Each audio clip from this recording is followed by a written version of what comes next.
चलिए chapter number 3 normal distribution example number 11 last time हमने कहा था कंप्लीट किए थे एग्जांपल नंबर 8 कंप्लीट हो ठीक है। चलिए question number example number 11 page number 117 200 students are selected from all the students of school and the marks obtained by the examination of 100 marks follow the normal distribution then mean marks of चलो mean की value दी गई तो पहले mean की value लिखेंगे example number 11 mean is equal to दिया हुआ है 60 एंड स्टैंडर्ड डिवीजन यानी कि एसडी का आंसर हमें दिया हुआ है 8।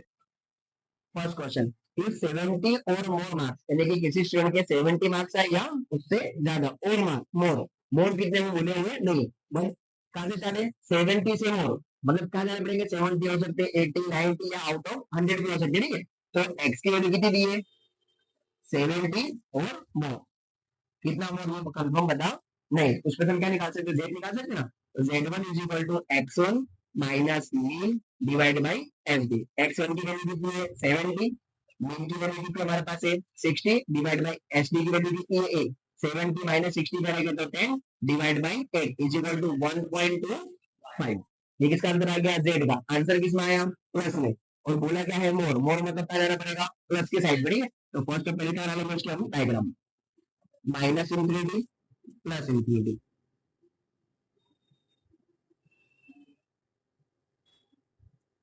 z is equal to 0। अब आंसर कितना आया होगा 1.25 ठीक है ना प्लस में है तो लाइन कहां पे खींचनी पड़ेगी प्लस साइड पे और जाने देगा हमें मोर साइड पे तो जब इस तरफ ही जाना हो मोर यानी कि प्लस प्लस साइड पे जाना हो तो वन पॉइंट को जो भी नंबर काउंट कर लेते हैं स्टार्ट करना ऐसे काउंट करना स्टार्ट करना तो मतलब हम लेके जाते हैं 1.25 यहाँ पर z1 है 1.25 मोर मतलब कि इधर का एरिया कवर करना है पूरा कवर किए। अब शॉर्ट फॉर्मूला नहीं बनाएंगे इतनी बड़ी वैल्यू में से ये जो खाली पड़ने वाली वैल्यू क्या कर देंगे माइनस तो चलिए फॉर्मूला बनाएंगे पहले तो z1 छोटा है किससे हमारे z1 से तो कहां से स्टार्ट करेंगे जीरो से इनफिनिटी यानी कि इतनी हाई वैल्यू में से लो वाली वैल्यू क्या कर देंगे माइनस तो जीरो टू का जाना पड़ेगा इनफिनिटी उसमें से माइनस करो कौन सा आएगा zero to z1 zero to z1 less than equal Z यहाँ पे से क्या आएगा less than equal Z less than equal okay.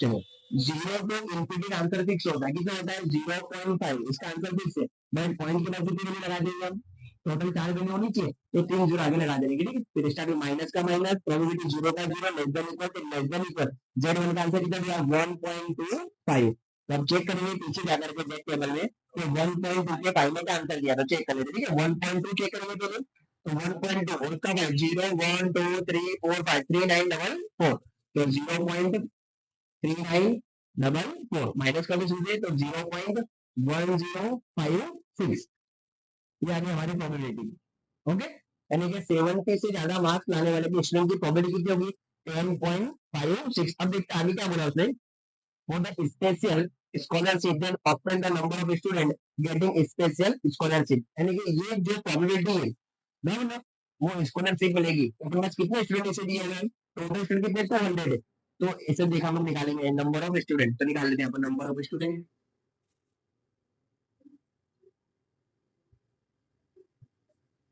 0.1056 multiply number of student कितने हमारे पास है 200 तो मल्टीप्लाई कितना करेंगे 200 चलो सॉल्व कर लेते हैं इसको तो 0.1056 मल्टीप्लाई 200 तो 21.12 तो स्टूडेंट कभी पॉइंट में होते नहीं ना आधा स्टूडेंट थोड़ी ना होता है पूरा राउंड फिगर होना चाहिए तो पॉइंट की बात की वैल्यू लिखेंगे अगर 0.5 से क्या है बड़ी वैल्यू है ना तो क्या करेंगे इधर क्या कर देंगे प्लस कर देंगे अगर 0.5 से छोटी वैल्यू लो वैल्यू तो क्या करेंगे प्लस करना नहीं है तो ये रख देंगे नियर अबाउट कितने स्टूडेंट हो गए 21 स्टूडेंट आगे बात समझे यानी कि 70 से ज्यादा मार्क्स जो लाएंगे उनको क्या मिलेगा स्कॉलरशिप मिलेगा तो स्कॉलरशिप की हमारी क्या निकली प्रोबेबिलिटी निकली तो ऐसे टोटल स्टूडेंट कितने हमारे पास है 200 है तो 200 में से 21 स्टूडेंट ऐसे होंगे जिनके 70 से ज्यादा मार्क्स आए होंगे और उनको क्या मिली होगी स्कॉलरशिप मिल गई होगी ठीक है। चलिए आगे बढ़ते हैं अब सेकंड क्वेश्चन करेंगे इसका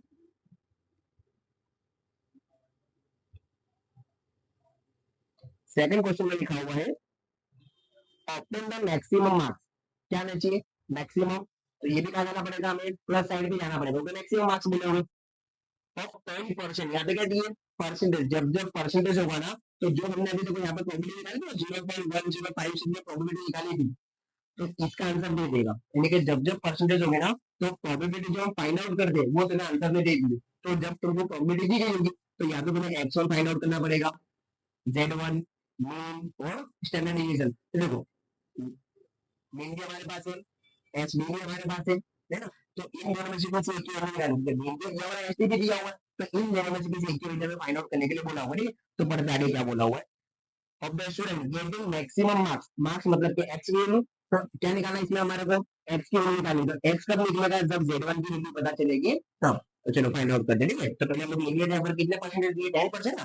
तो probability is equal to P is equal to 10%, तो 10 डिवाइड बाय कर देंगे 100, तो आंसर आ जाएगा 0.1। कितना आ जाएगा, 0.1। ये आ गई प्रोबेबिलिटी। जब जब परसेंटेज दिए होंगे तो उस परसेंटेज को डिवाइड बाय कितना कर दो, 100, तो किसका आंसर आ जाएगा, प्रोबेबिलिटी का, ठीक है। अब बनाते हैं उसकी डायग्राम। तो minus infinity plus infinity, z is equal to 0। अब ये प्रोबेबिलिटी प्रोबेबिलिटी कभी माइनस प्लस में नहीं होती, वो तो किस में होगी, हमेशा प्लस में ही होगी, उसमें भी हिम्मत होगी ना। तो जब प्लस में है तो किस साइड बनाओ, माइनस में तो किस साइड बनाओ, प्रोबेबिलिटी माइनस में होती नहीं। अब देखना ये है कि प्लस साइड पे बनानी है या माइनस साइड में। देखो यहाँ पे क्या वो कहा था क्वेश्चन में, ऑप्टेन द मैक्सिमम मार्क्स, उनके मार्क्स कैसे आए होंगे, सबसे ज्यादा आए होंगे, मैक्सिमम मार्क्स है, तो वहां पे जाना पड़ेगा हमें प्लस साइड पर। और प्रोबेबिलिटी कितनी है, 0.1। तो अगर हम यहाँ से कवर करें 0.1 तो भी कम लास्ट में होगी। तो यहाँ पर वैल्यू है, तो यहाँ पर जेड वन कितना है ये कंफर्म बताया हुआ नहीं। तो जस्ट अभी हमने सॉल्व किया, दूसरे में सेम डायग्राम वाली, यहाँ भी सेम डायग्राम है, तो फॉर्मूला तो सेम ही लगेगा। तो probability Z less than Z one is equal to 0 divided by infinity, उसमें से माइनस करेंगे कौन सा area, 0 to Z one, less than equal Z, यहाँ पर less than equal Z, less than equal. अब देखो जब जब प्रोबेबिलिटी को दी होगी तो क्वेश्चन का आंसर दिया होगा, क्वेश्चन का आंसर कितना है, 0.1, आगे लगा देंगे ट्रिपल जीरो। अब 0 टू इंफिनिटी से कितना होता है, 0.5 ट्रिपल जीरो। ये तो मैं फाइनल करना है, 0 less than equal Z, less than equal Z one. ये पूरा माइनस, इधर की क्या हो जाएगा प्लस, और ये प्लस माइनस की क्या हो जाएगा माइनस। तो probability 0 less than equal Z, less than equal Z one is equal to 0.5 triple zero minus 0.1 triple zero. Solve करेंगे इसको, तो 0 less than equal Z, less than equal Z one is equal to 0.4 triple zero. इसकी value क्या check करेंगे, पीछे table में। तो चलिए आगे पीछे टेबल में चेक कर लेते, 4,000। देखो 4,000 तो मिलेगा नहीं, तो एक हाई वैल्यू और एक लो वैल्यू। तो देखो हाई वैल्यू किसमें दी गई, 1.2 के 9 में, और लो वैल्यू दी गई 1.2 के 8 में। Z one is equal to 1.29 plus 1.28 divide by कर देंगे 2। So Z one is equal to 1.285, है ना, ठीक है ना। तो वैल्यू के बाद वैल्यू लेंगे, ठीक है, 1.28। अब वैल्यू रखते हैं, जेड का फॉर्मूला क्या था बस, Z one is equal to X one minus mean divide by H D. जेड वन का आंसर कितना आएगा, 1.28।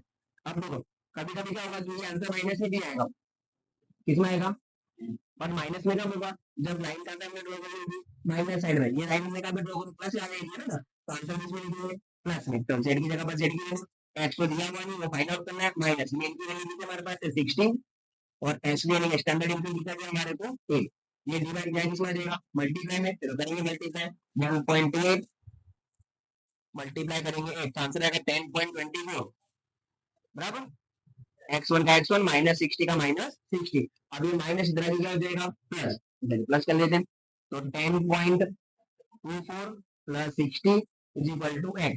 सो x इज इक्वल टू 70.24, यानी कि जो 10% स्टूडेंट है उन्हें मैक्सिमम कितने मार्क्स लाने पड़ेंगे, 70.24 मार्क्स तो लाने ही पड़ेंगे, ठीक है ना। चलिए आगे बढ़ते, इलेक्शन से नंबर उसके बाद चलिए, example number 30। The bill amount of purchase by the customer is departmental store for the normal distribution mean, mean का आंसर में दिया हुआ है 800 and standard division 200।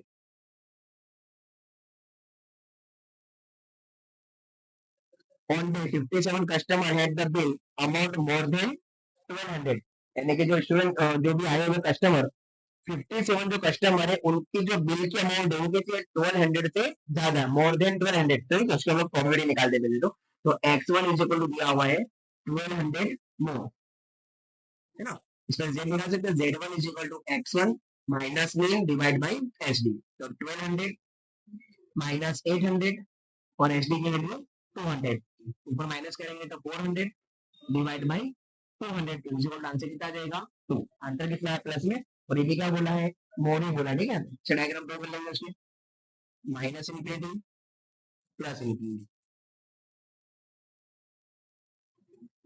Z is equal to 0। Answer किसमें आया हुआ है प्लस में, और जब बोला भी क्या है मोर, तो जाना कहाँ पड़ेगा हमारे को, प्लस साइड पे जाना है। तो यहाँ पे मिलेगा more about value Z1 is equal to कितना दिया हुआ है यहाँ पर 2 दिया हुआ, और मोर है कितना करेंगे इधर का पूरा एरिया कवर कर लेंगे, हो गया। अब सेम भाई इतने बड़ी वैल्यू में सी वाली वैल्यू क्या कर देनी है माइनस, तो फॉर्मूला बना देंगे।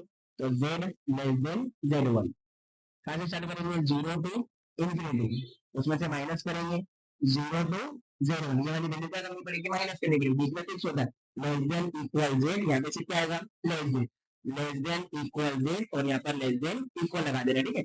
अब 0 से इंफिनिटी का आंसर फिक्स है, कितना होता है 0.5 0 का 0 less than equal Z, less than equal Z1 की वैल्यू कितनी है हमारे पास है 2। अब चेक करेंगे, देखिए 2 का आंसर कितना था 0.4000 माइनस 0.4772, एक बार चेक करेंगे 4772, यहाँ लिख देंगे 4772, चलिए माइनस करेंगे वैल्यू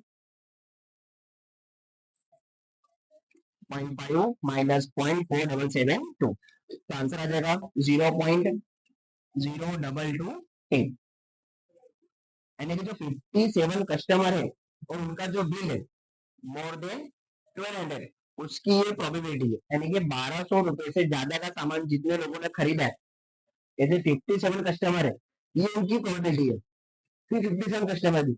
तो जरूरी नहीं कि हमारी दुकान के अंदर जो हमारी शॉप है उसमें सिर्फ ऐसे ही कस्टमर होंगे जिन्होंने 1200 रुपए ज्यादा माल खरीदा होगा, कुछ ऐसे होंगे जो आए होंगे विजिट करके चले गए होंगे, किसी ने 10 रुपए का सामान खरीदा होगा, किसी ने 1000 रुपए का खरीदा होगा, किसी ने 500 रुपए का खरीदा होगा।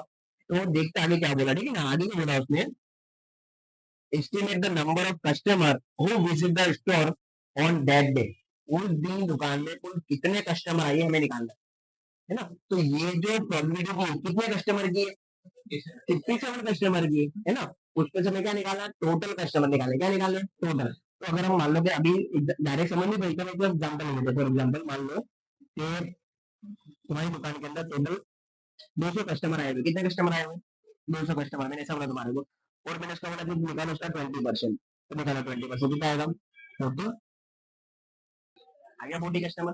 तो अब मैंने यहाँ से क्या करा, टोटल कस्टमर हटा दिए, क्या हटा दिए, टोटल कस्टमर तो बताया नहीं मैंने कितने, ठीक है, उसकी ये प्रोबेबिलिटी है। अब प्रोबेबिलिटी किस होगी, परसेंटेज है, मैं चाहूँ उसको पॉइंट में कन्वर्ट कर दूं, तो पॉइंट में कन्वर्ट करने का मैं करता डिवाइड बाय 100, क्या करना करता है डिवाइड बाय 100, उसका मतलब कितनी प्रोबेबिलिटी बन जाएगी 0.2, कितनी बन जाएगी, तो 0.2 प्रोबेबिलिटी के अकॉर्डिंग कस्टमर कितना आ रहा है 40, कितना आ रहा है 40, कितना हो रहा है 40। अब इसमें से मुझे निकालना है कि टोटल कस्टमर कितने होंगे, तो क्या करेंगे, नंबर ऑफ जो हमारे कस्टमर होंगे वो, और उनकी जो प्रोबेबिलिटी क्या कर देंगे उसको उससे डिवाइड कर देंगे, तो निकालो कितना आएगा, वापस से हमारा 200 आ जाएगा, आया। इसका मतलब फॉर्म में समझने का, यहाँ पर हमने क्या लिखे थे टोटल लिखे ना 200, ये मल्टीप्लाई में यहाँ पे किसमें किया डिवाइड में, है ना, यानी कि आप प्रोबेबिलिटी किसके डिवाइड में जाएंगे, जितने तुमने कस्टमर दिए गए हैं उसके डिवाइड में। तो देखो क्वेश्चन में कितने कस्टमर हमें दिए हुए, अब यहाँ पे टोटल हमें नहीं पता कितने कस्टमर है, ठीक है ना, टोटल कस्टमर हमें पता नहीं है, मल्टीप्लाई उसकी प्रोबेबिलिटी पता है कितनी है 0.0228, है ना, ऐसे कितने कस्टमर निकले हमारे 57, यानी कि टोटल का मैंने परसेंटेज निकाला तो कितने कस्टमर बने 57, अब मुझे कस्टमर निकालना तो ये मल्टीप्लाई किसमें चले जाएगा डिवाइड में, तो 57 डिवाइड बाई 0.0228 निकाल दो कितना है, तो 2500 कस्टमर उस दिन हमारी शॉप के ऊपर विजिट के लिए आए होंगे ना, विजिट का मतलब दुकान में आया, किसी ने 5 का सामान खरीदा होगा, किसी ने 10 रुपीज का, किसी ने 1200 का, एक्सवाइजेड कुछ भी, यानी कि उस दिन एक ही दिन में कितने कस्टमर आए होंगे 2500 कस्टमर आए होंगे। Example number 14, for a group of 1000 person the average height is 165, देखो एवरेज का मतलब भी क्या होता है मीन ही होता है, ठीक है, तो मीन का आंसर हमें दिया हुआ है 165, एग्जाम्पल नंबर 14, क्या लिखा हुआ है सेंटीमीटर, एंड वेरिएंस, वेरिएंस का मतलब होगा इसका स्क्वायर लगा दे, क्या लगा देंगे इसका स्क्वायर, स्क्वायर का आंसर हमें दिया हुआ 100, चलो वेरिएंस से तो मतलब हमें किससे मतलब होता है स्टैंडर्ड डिवीजन, उसका निकाल देंगे रूट, तो 100 का रूट कितना हो जाएगा 10, the distribution the height of this person for the normal distribution for this information determine the third decile and 60 percentile, ठीक है ना। तो देखो ये ना 11वीं में सीखा था, डिसाइल मतलब क्या होता है डी, और परसेंटाइल मतलब क्या होता है, T। कौन सा निकालना है, D3। तो D3 का आगे क्वेश्चन मार्क, यहाँ पे क्या निकालना है, P60। तो P60 का आगे क्या लगा देंगे, क्वेश्चन मार्क। तो जिसका भी आंसर तुम्हें निकालना है उसकी एक प्रोबेबिलिटी तुम्हें मिल जाएगी, ठीक है। तो डी वाले को डिवाइड करते हैं 10 से, कितने से, 10 से। कितना निकालना है, D3 ना। तो D3 डिवाइड बाय कर देंगे हर 10, तो आंसर कितना आएगा, 0.3। ठीक है, निकालेंगे। तो P60 60 डिवाइड बाय 100, तो इसकी प्रोबेबिलिटी आ जाएगी 0.6। डी वाले क्वेश्चन आए या पी वाले क्वेश्चन आए, जाना हमेशा लेस देन। लेस देन कौन सा फॉर्मूला फॉलो करेंगे, लेस देन। इसमें मोर देन को ध्यान में रखना नहीं, जो भी आंसर आया होगा वो कहाँ पे जाएगा, माइनस साइड पे ही जाएगा। तो पहले बनाते हैं डी वाले के लिए, ठीक है। Minus infinity plus infinity, z is equal to 0। इसकी प्रोबेबिलिटी कितनी दी गई है, 0.3। माइनस में कवर करना, प्लस में भी देखना नहीं है, लेकिन पहले कौन सा एरिया कवर करना पड़ेगा, माइनस वाला। तो ये कितना आ रहा है, 0.3 परसेंट लेने की। ये तुम्हारा क्या है, प्रोबेबिलिटी दे दी है। कितनी प्रोबेबिलिटी इसकी, 0.3। तो यहाँ से लेकर के यहाँ तक कितनी प्रोबेबिलिटी होगी, 0.5। तो ये 3 है, इसके अंदर भी आ गया ना 3, यहाँ पे बना देंगे 3।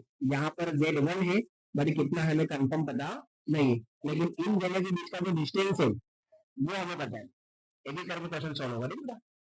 इसका आंसर दिया है 0.3। तो सिंपल है, इतनी हाई वैल्यू में से ये वाली वैल्यू क्या कर देंगे, हम माइनस कर देंगे। चलिए क्वेश्चन लिख देंगे पहले। तो कैसे स्टार्ट करेंगे, माइनस इन्फिनिटी से 0। तो माइनस इन्फिनिटी टू 0, उसमें से माइनस करेंगे, Z1 to 0, Z1 to 0, less than Z, less than equal, less than equal Z, less than equal. Probability जब जब दी गई होगी, क्वेश्चन का आंसर दिया हुआ है, कितना आंसर दिया हुआ है, 0.3। आगे लगा देंगे 0.0। इन्फिनिटी से लेकर के 0 का आंसर फिक्स है, 0.5 0.0 माइनस, इसको तो सेम लिख देंगे, Z1 less than equal Z, less than equal 0। अब ये P माइनस है, तो P को डालेगा नहीं बराबर के इस तरफ, तो किसमें हो जाएगी, प्लस में। और ये नंबर प्लस होगा तो किसमें हो जाएगा, माइनस में। तो probability Z1 less than equal Z, less than equal 0 is equal to 0.5 0.0 minus 0.3 0.0, minus कर देंगे। तो Z1 less than equal Z, answer आएगा 0.2 0.0। चेक करेंगे 2 000 की स्टार्टिंग कहां से हो रही है। तो 2 000, देखो 2 000 नहीं मिला है, 2019 मिल रहा है, ठीक है। तो ये वैल्यू हो गई हाई और ये वैल्यू हो गई लो। तो किस में, 0.5 के 2 में और 5 के 3 में। तो Z1 इज इक्वल टू 0.5 के 2 में प्लस 0.5 के 3 में, डिवाइड बाई कर देंगे 2। सो Z1 इज इक्वल टू 0.525। इधर है, चेक कर लेते एक बार। 5.52 प्लस 0.53 डिवाइड बाई 2, 0.525। ओके। अब जब ये Z1 आया, लेकिन लाइन कहां तक खींची हमने, माइनस साइड में, तो आंसर किसमें होगा, माइनस में। ये किसका आंसर निकल गया, Z1 का।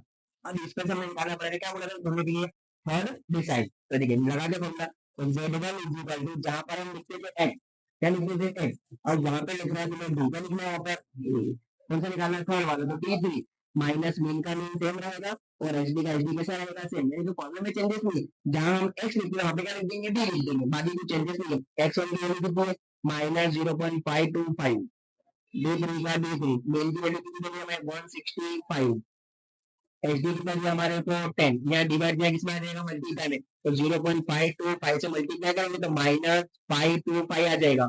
D3 का D3, 165 का 165, 165 किसमें, माइनस में, इधर आगे किसमें हो जाएगा, प्लस में। तो 165 प्लस में, और ये माइनस है तो माइनस 5.25 का 25 इज इक्वल टू D3 का D3, माइनस कर देंगे। सो D3 इज इक्वल टू 165 में से 5.25 माइनस करोगे तो 159.75।